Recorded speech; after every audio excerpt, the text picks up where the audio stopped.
well summed up what Cecil Sharp left out of the story by visually by a movie called Songcatcher, which kind of like takes that story of people finding this connection between these Victorian songs and in England and the Appalachian Mountains. And so this woman is going to collect songs in the Appalachian Mountains, and she's looking for this ballad singer, and she stops and sees a black man playing a banjo on the stoop, which in the film is played by Taj Mahal. Taj Mahal, right? And she stops and asks him where this ballad singer is, and then keeps going. And that to me is the story. It's like, oh, hey, black person playing a banjo, where's the ballad singers? All right, let's forget you now. I mean, that's kind of it. I mean, the story of, it's like, for me, it's multiple things. One is the assumption that all of this music starts in Appalachia, which is just not true. Two is that there were no black people in Appalachia, which is also not true. So those are two enormously huge assumptions to make and really skew the story. But like, he wasn't the only one who did that. I mean, Lomax did it too. I mean, a lot of people who are looking for a narrative ignore everything that's outside of that narrative because, and it doesn't take away from the work that they did. It doesn't take away from what they saved.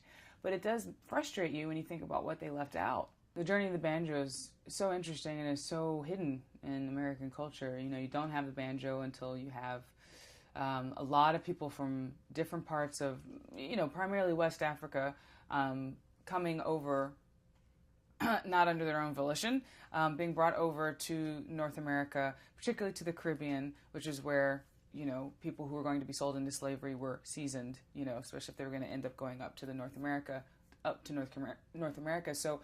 So much of what becomes African American music and dance is formed, in the Caribbean, in Congo Square in New Orleans, where all of these different cultures didn't speak the same language, weren't playing the same instruments, but were playing in a sort of family of instruments, of these lute type instruments, either the memory brought over or the instruments themselves brought over. And then, the syncretization of all of that,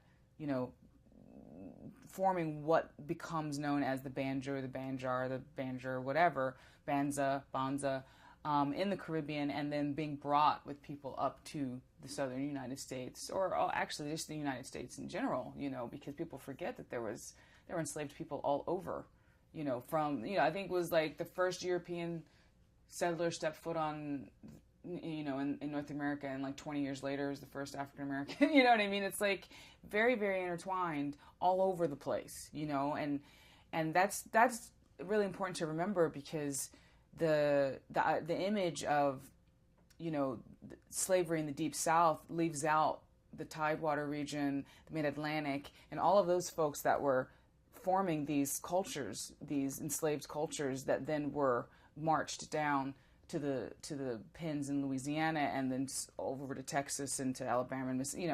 So it's a very much a wide cultural thing. So you have African Americans with this native instrument, this truly American instrument, the banjo, and it's a plantation instrument for the first 100 years of its existence, and no white person plays it. Like, people know that's a plantation instrument.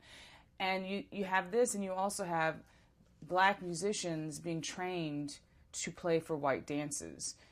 So you have these dance masters, coming in, but then, black musicians pretty quickly become very prized, and so they're going back to the quarters and they're playing the banjo and they're doing all this, their music and dance, and then they're going to play for these European dances and they're playing fiddle, and there's all of these primary sources about, that Dirk could play a strathspey, it's like they're learning Scottish tunes and English tunes and all of whoever owns the plantation, And then, of course, that's going to come back and it's going to mix. And, the first people to play fiddle with a banjo would be African Americans. I mean, that's just obvious, It's like they've got the banjo. So, and they've had the fiddle for hundreds of years. They have these, runaway slave posters saying, plays the fiddle, plays the fiddle, plays the fiddle. It's like highly prized. So you have all that coming into being. And then you have this form, this sort of string band form, of course, there's interactions between,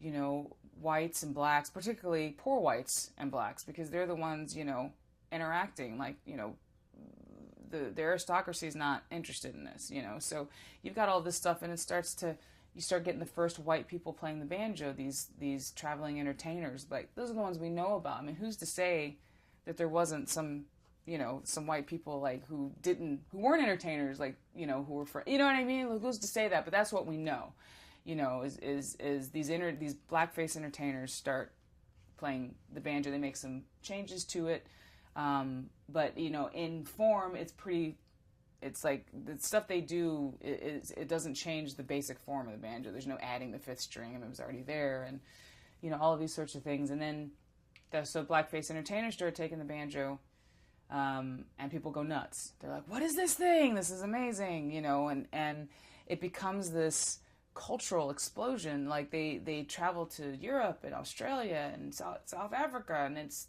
the whole world's first encounter with indigenous American music, even done through white people playing in blackface.